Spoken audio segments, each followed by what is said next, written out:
Dito po sa ating pong narinig na binasa ng ating pong MC, sa talatang 30, yung sa mga bandang huli, sabi riyon,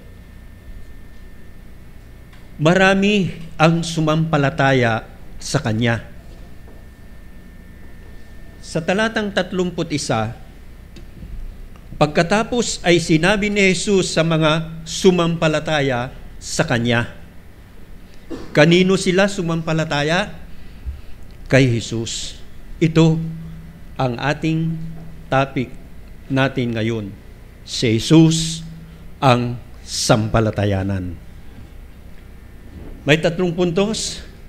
Kung si Jesus ang sinampalatayanan natin, manatili sa Kanyang salita, talatang 31. Ikalawa, kung si Jesus ang sinampalatayanan natin,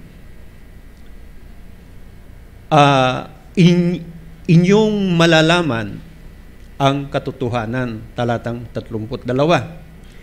Ikatlo, kung si Jesus ang sinampalatayanan, ang katotohanan ang magpapalaya sa inyo, talatang 32. Kung si Jesus ang sinampalatayanan, pansinin, talatang 31, pagkatapos sabi diyan, silang mga nagpahayag na sumampalataya, sila'y sinasabihan. Anong sinabi? Kung kayo'y mananatili sa aking salita, na ito'y narinig na nilang ipinangaral ni Jesus sa kanila, sa mga nauna pa. Kaya mapapansin natin dito,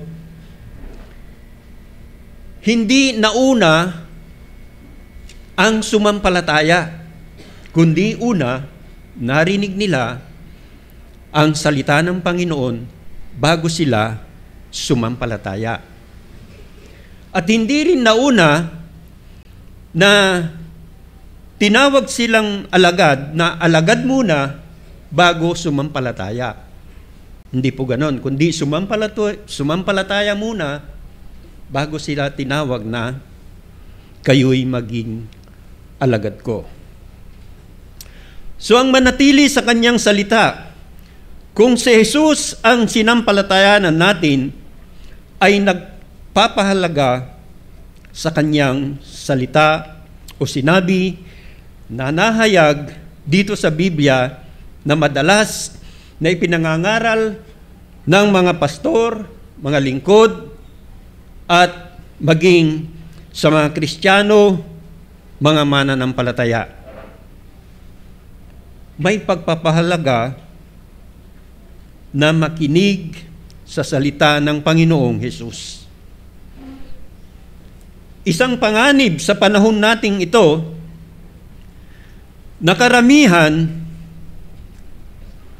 ibig sabihin, mayroon pa ring natitira. Karamihan, hindi lahat. Kasama kaya tayo sa mga natitira?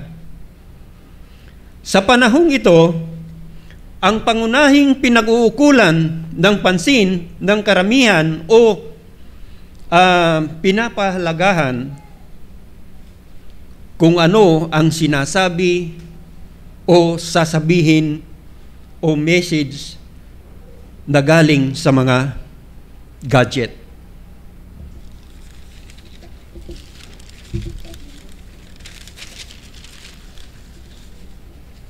O mga cellphone, tablet, computer at iba pa. Habang nagdududot-dot, nakangiti pa yan. Panay ang browse o kuskus, kiskis. Mahabang oras ang ibinibigay sa cellphone o sa mga gadget. Ang cellphone, katabi pa sa higaan. Laging kasama sa lakad. Ang iba, kahit sa CR, isinasama ang cellphone.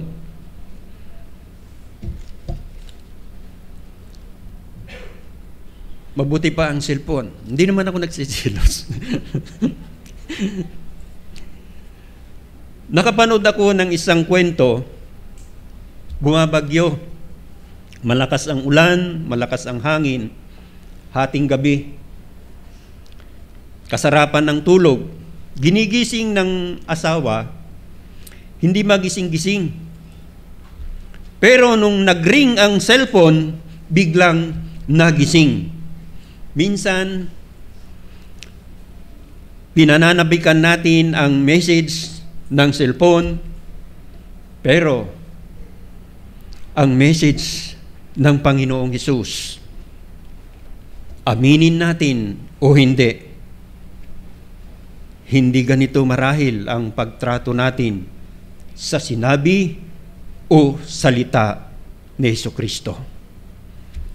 Kung mapapansin natin dyan sa ating binasa, anong sabi? Ilang beses binanggit yung sinabi ni Jesus. Ilang beses yan. Hanggang sa dulo. Kung mapapansin po ninyo at may panahon pa kayong basahin po yan.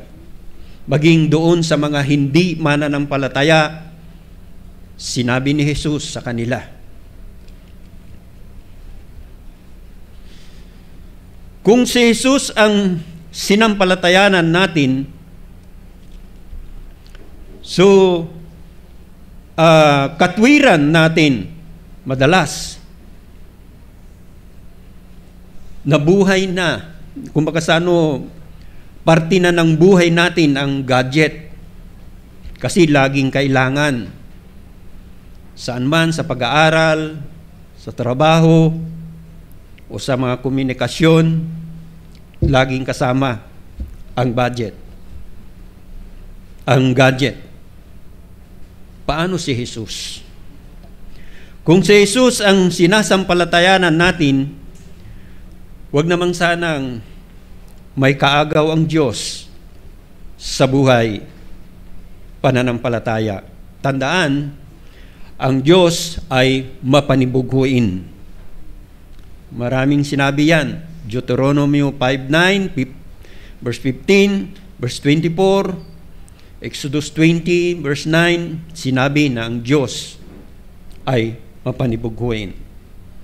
Kaya sabi ko kanina, panahon ng mapanganib upang hindi pahalagahan ang salita ng Panginoon. Sinabi ng Panginoon, kung kayo'y nananatili sa Kanyang salita. Isa pa na umaagaw sa pagpapahalaga natin sa salita ng Diyos. Minsan, di ba, akala ko nung una, sa panahon namin, naririnig ko na yan yung puppy love. Akala ko yung puppy love noon, pag-ibig lang ng isang bata. Pero ngayon, ang puppy love pala, si Chucho, yung mga alaga, sabi pa, puppy love ko to. Isa rin yan na umaagaw. Hindi maiwanan ang bahay dahil may mga alaga. Dinadala na rin yan sa mga mall, sa mga pasyalan. No? Minsan naisip ko, parang magandang maging aso na lang. No?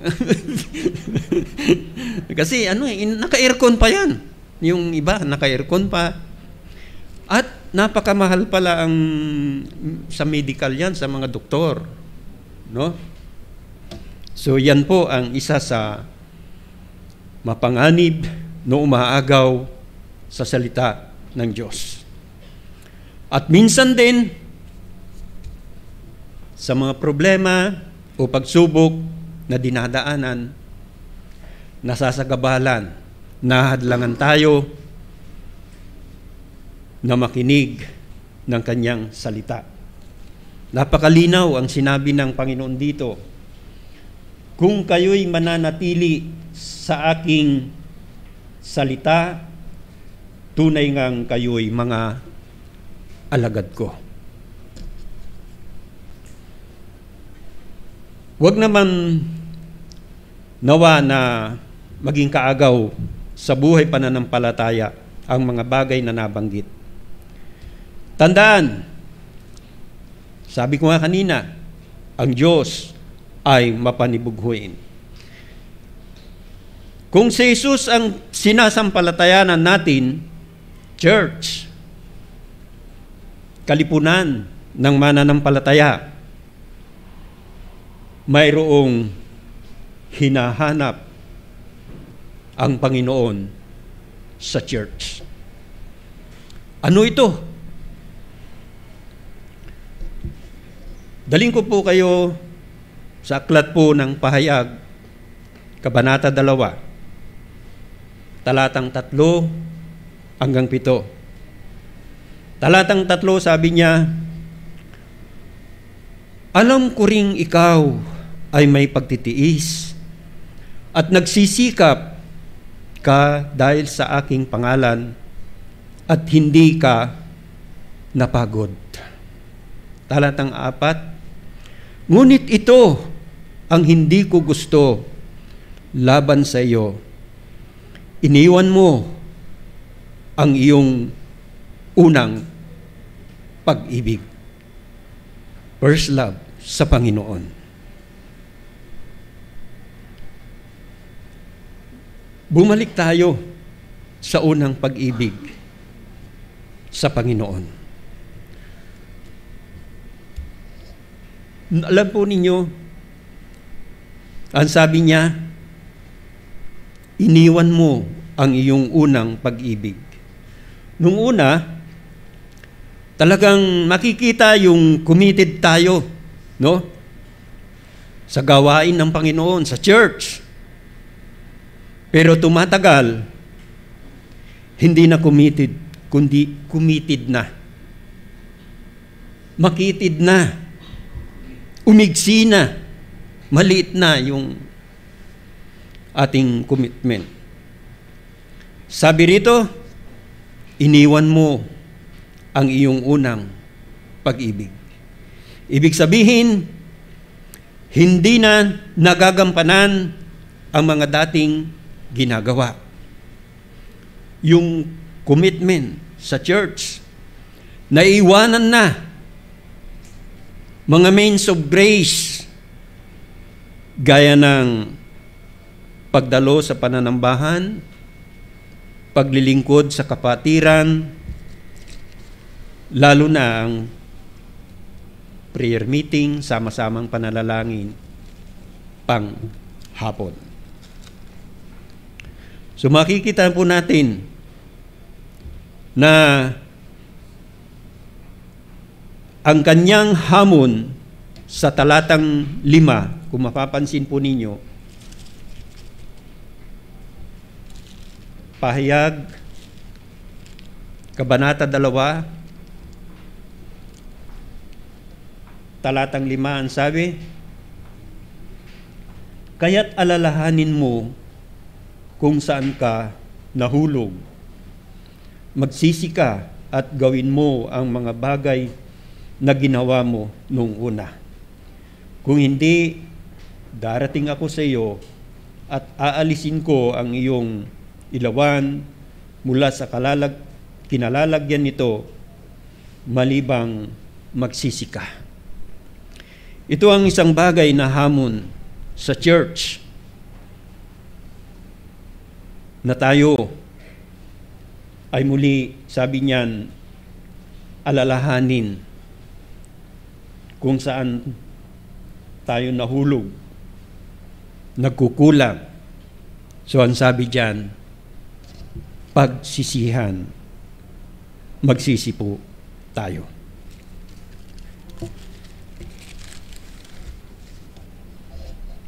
Ikalawa pong puntos na po tayo. Kung si Jesus ang sinampalatayanan, ikalawang sinabi ni Jesucristo sa mga sumasampalataya sa Kanya, talatang 32, at inyong nalalaman ang katotohanan. Sinabi ni Jesucristo na ang mga sumasampalataya sa Kanya na mananatili sa Kanyang salita, malalaman ang katotohanan. Katotohanan. Ang mga aral niya, salita ng Diyos ay katotohanan, at ang mga mananampalataya ay nakaalam ng katotohanan, si Jesucristo.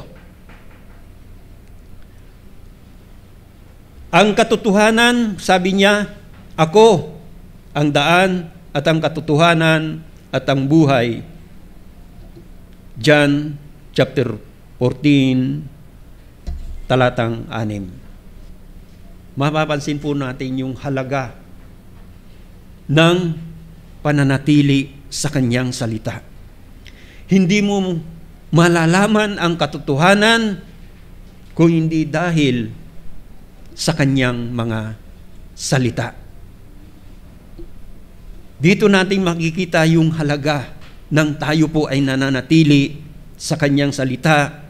Kaya sabi ko nga kanina, sa panahon ngayon, napakarami ang panganib na aagawin yung pananatili natin sa Kanyang salita. Sa mga nabanggit ko po, ilan lang po yun, pero marami ngayon ang pinagkakaabalahan ng mga tao. Marami ngayon ang pinananabikan nila na mangyari sa buhay nila. Kaya malinaw po dito, malalaman natin ang katotohanan. Yan ay sinabi ni Jesucristo, iyong malalaman ang katotohanan. Ang manatili sa Kanyang salita, nakikilala si Jesus.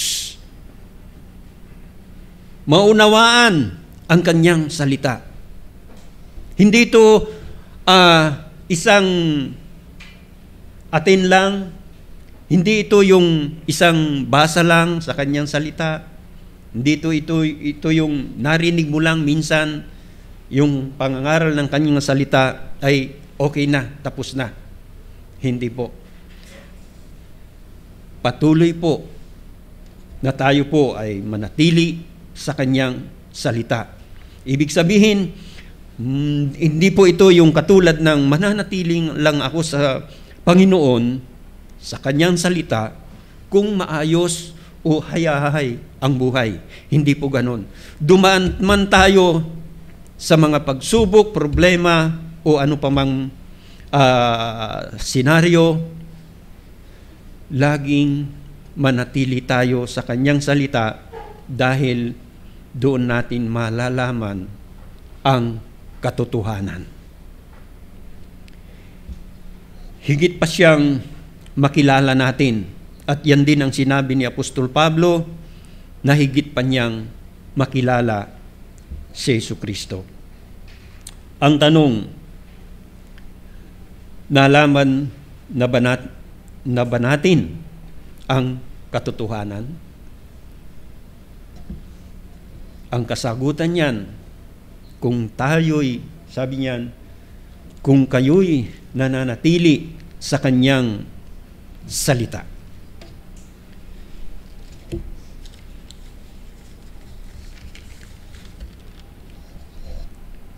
Ikatlong puntos na po tayo. Maigsi lang po ang ating pangangaral po ngayong umaga.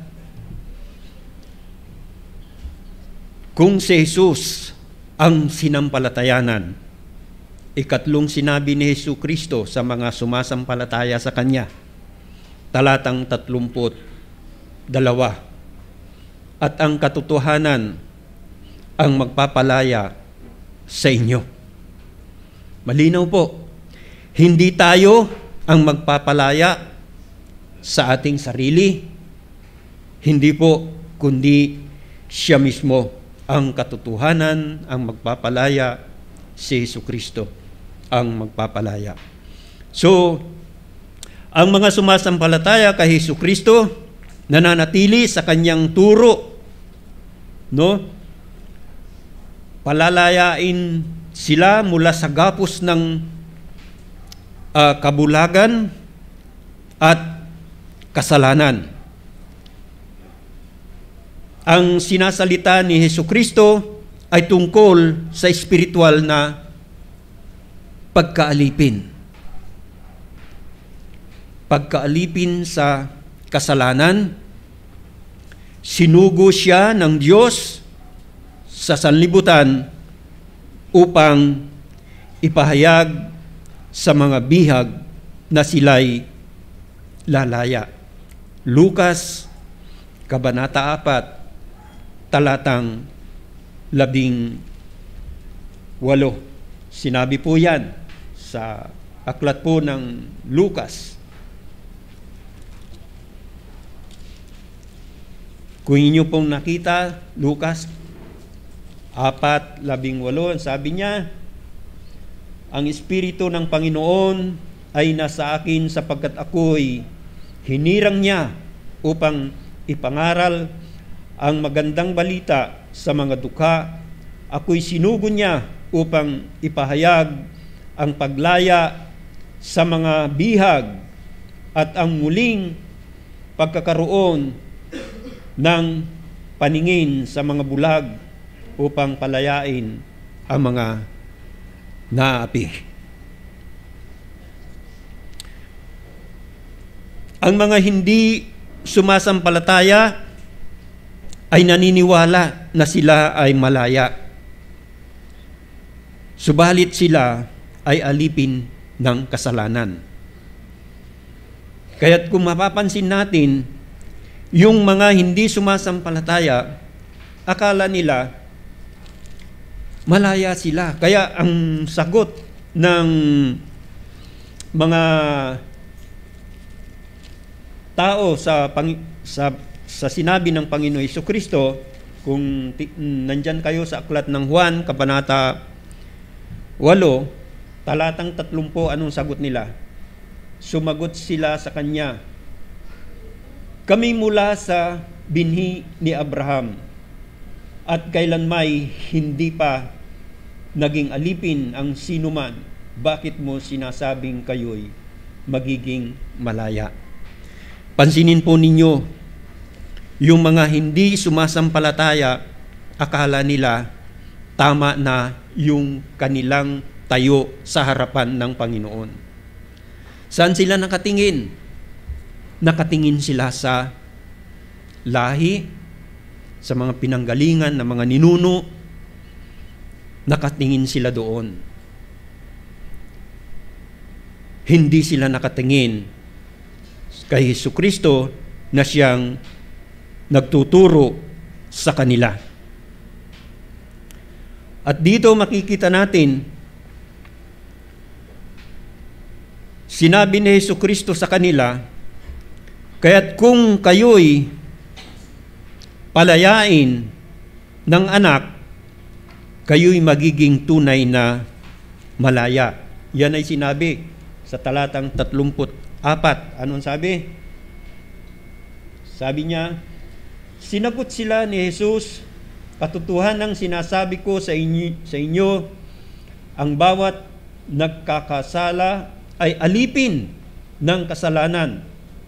Ang alipin ay walang palagiang lugar sa sambahayan. Ang anak ay may lugar doon magpakailanman. Kaya't kung kayo'y palayain ng anak, kayo'y magiging tunay na malaya. Yan po yung kalagayan ng mga hindi nananampalataya. Nakatingin sila sa mga pang temporaring bagay. Hindi nila nakikita yung mas malalim pa na espiritual na pinapaliwanag ng Panginoon. Kaya akala nung iba, basta kami ay Hindi kami gumagawa ng masama. Palagay ko sa langit din ang punta namin. Ganon yung kanila. Anong ginagamit? Palagay ko, siguro wala silang katiyakan. At yan po ang makikita natin na kalagayan ng mga hindi sumasampalataya. Ilang beses po diyan na sinabi na sila ay hindi nananampalataya. 45, sabi niya sa bandang huli, hindi kayo nananampalataya sa akin. At sabi dito sa 46, bakit hindi kayo sumasampalataya sa akin? Kaya kung titignan natin itong ating binasa, no, yung mga mananampalataya at yung mga hindi mananampalataya. Pero isang bagay po ang nililinaw po natin, magkaiba ang sumasampalataya sa naniniwala. Ang naniniwala dito lang sa isip. Ang naniniwala, maraming halos lahat naniniwala. Naniniwala kami kay Jesus na siya yung napako sa krus. Ay sasabihin pa nila ay tuwing mahal na araw nga ay ginagawa pang may nagpapapako. So naniniwala. Pero iba yung sumasampalataya. So dito sinabi dito sa ating binasa, no? Hindi naman sinabi na marami ang sumasampalataya sa kanya, hindi naman sinabi na lahat ay sumasampalataya sa kanya. No? Kasi bakit nung magpaliwanag ang Panginoon tungkol sa pagkaalipin, biglang sumagot. Sa talatang 33, sumagot sila sa kanya. Kami mula sa binhi ni Abraham. So nakikipagtalo na sila. So yun po ang isang bagay na makita natin na sa mga hindi sumasampalataya sa kanya, ang paningin nila ay mga pangtemporaring bagay lang. Naniniwala sila sa lahi-lahi. Tandaan po natin,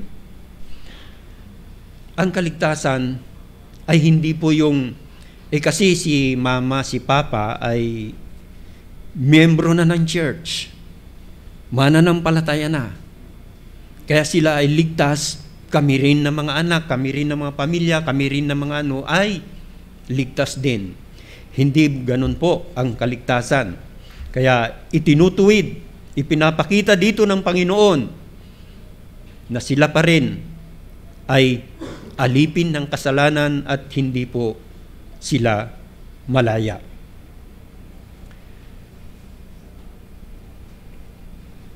Ang isa sa napakalaking pribilehyo ng mga mananampalataya o Kristiyano ay ang maging malaya sa pagkaalipin ng kasalanan.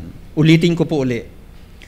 Ang isa sa mga malaking pribilehyo ng mga mananampalataya o Kristiyano ay ang maging malaya sa pagkaalipin ng kasalanan.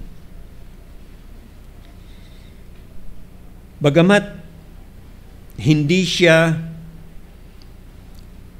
magiging dalisay o sakdal hanggang makaabot siya sa langit, subalit hindi na niya Panginoon ang kasalanan. Roma 6:14. Ano pagkakasabi sa Roma 6:14? Sabi rito, sapagkat ang kasalanan ay hindi makapaghahari sa iyo, sapagkat wala kayo sa ilalim ng kautusan, kundi nasa ilalim ng biyaya. Yan po ang isang bagay makikita natin na hindi na niya Panginoon ang kasalanan. Kung dati wala tayong pakialam kung gumagawa tayo ng kasalanan, basta't ang katwiran natin kung hindi tayo nakakaapak ng kapwa natin, tuloy-tuloy yung paggawa natin ng kasalanan. Pero ngayon, iba na. Dahil mayroon na tayong Panginoon na siyang tinutularan sa pamumuhay pananampalataya. Kaya ang sabi diyan, pag sinabing hindi na niya Panginoon ang kasalanan, hindi na siya alipin ng bisyo. Hindi na siya alipin ng dyablo. Kaya pag yan ay nakagawa, nahulog sa kasalanan, agad-agad nandun yung kilos ng banal na Espiritu Santo na kukumbikta sa kanya. At agad-agad yan, hihingi ng tawad sa Panginoon. Hihingi ng tawad sa Panginoon para lalong lumapit sa Panginoon at magpatuloy. Hindi yung humingi ka nga ng tawad sa Panginoon pero lumalayo ka naman sa Panginoon. Magkaiba po yun. Kaya mga kapatid, sa ating pong pangangaral ngayon, umagang ito, sana magbigay po sa atin ng pagkaunawa sa mga sinabi ng Panginoong Hesukristo na mayroon po tayong pagpapahalaga sa sinabi ng Panginoong Hesukristo. Kung si Jesus yung ating sinampalatayanan, magpapatuloy po tayo. Anuman yung kalagayan natin sa buhay, magpapatuloy po tayo dahil sinabi ng Panginoon, kung kayo'y mananatili sa kanyang salita,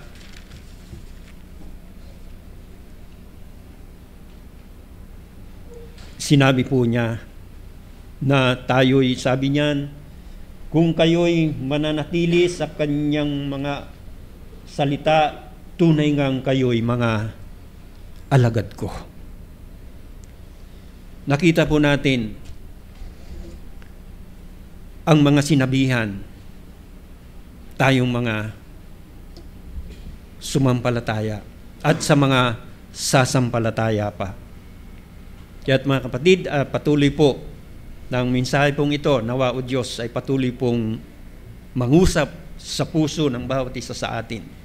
Tandaan po natin, babalikan ko lang po, maraming umaagaw sa pananatili natin sa salita ng Panginoon. Marami po tayong laban sa mundong ito. Sa mga balita, mapapansin natin kung bakit yung kaguluhan tila iba na, yung mga nangyayaring kalamidad ay parang hindi na normal.